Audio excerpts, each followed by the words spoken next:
Hello friends and family, welcome to another blog in my channel. তো আজকে আপনাদের সাথে আমি শেয়ার করব চিংড়ি মাছ দিয়ে কচুরলতি। তো বাবা মা আর আমি মিলে আগের দিন রাত্রিবেলা কচুরলতিগুলোকে কেটে রাখছিলাম ভালো করে ছাড়িয়ে পরিষ্কার করে। কেন কি আগের দিন কেটে রাখলে ভালোই হয়, সকালবেলা নইলে তাড়াহুড়ো লেগে যাবে, কেন এটা পরিষ্কার করে ছাড়াতে বেশ অনেকটাই সময় লাগে। তো সেটাই আমরা করছিলাম। তো সকালবেলা তারপরে মা ওটাকে সেদ্ধ বসিয়ে দিয়েছিল, একটু নুনও অ্যাড করেছিল ওই কচুরলতিটাকে সেদ্ধ করার জন্য। তারপরে কচুরলতি সেদ্ধ হয়ে গেলে মা একটু ঠান্ডা জলে ধুয়ে এইভাবে ঝুড়িতে রেখে দিয়েছিল যাতে জলটা ঝরেই যায়। আর চিংড়ি মাছটাকে ভালো করে পরিষ্কার করে কেটে নুন হলুদ মাখিয়ে মা ম্যারিনেট করে রেখেছিল। তারপরে কড়াইতে তেল দিয়ে একটু ভাজা ভাজা করে নিচ্ছিল চিংড়ি মাছটাকে। চিংড়ি মাছটা হালকা ভাজা ভাজা হলে মা তুলে রেখেছিল। তারপরে সেই তেলেই একটু কালো জিরে কাঁচা লঙ্কা ফোড়ন দিয়ে দিল। দেওয়ার পরে পেঁয়াজ কুচিয়ে রেখেছিল, সেই পেঁয়াজ কুচানোটাকে মা দিয়ে দিল।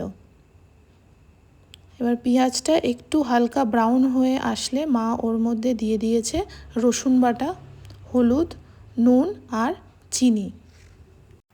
সব কিছু ভালোভাবে মিশিয়ে নিতে হবে আর ভালো করে মশলাটাকে কষিয়ে নিতে হবে যাতে রসুন গন্ধ না হয়।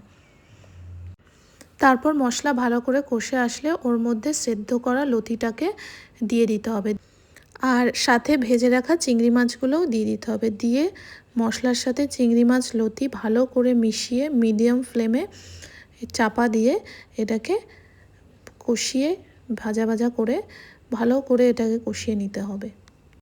একটু ভাজা ভাজা হয়ে আসলে আপনারা নারকেল কোড়াও দিতে পারেন অল্প একটু, এটা অপশনাল, সেদিনকে আমাদের বাড়িতে ছিল বলে আমরা দিয়েছি, এটা না দিলেও চলবে।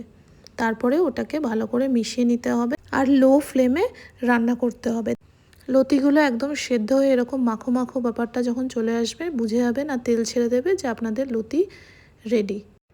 এটা খেতে খুবই টেস্টি হয়, রীতিমতো এক থালা ভাত খাওয়া যায় শুধু এই চিংড়ি মাছ লতি দিয়ে। তো আপনারা প্লিজ ট্রাই করবেন আর আমাকে জানাবেন কেমন হয়েছে। আর প্লিজ সাবস্ক্রাইব করবেন যাতে আমি এরকম অথেন্টিক রেসিপি নিয়ে আরও আসতে পারি।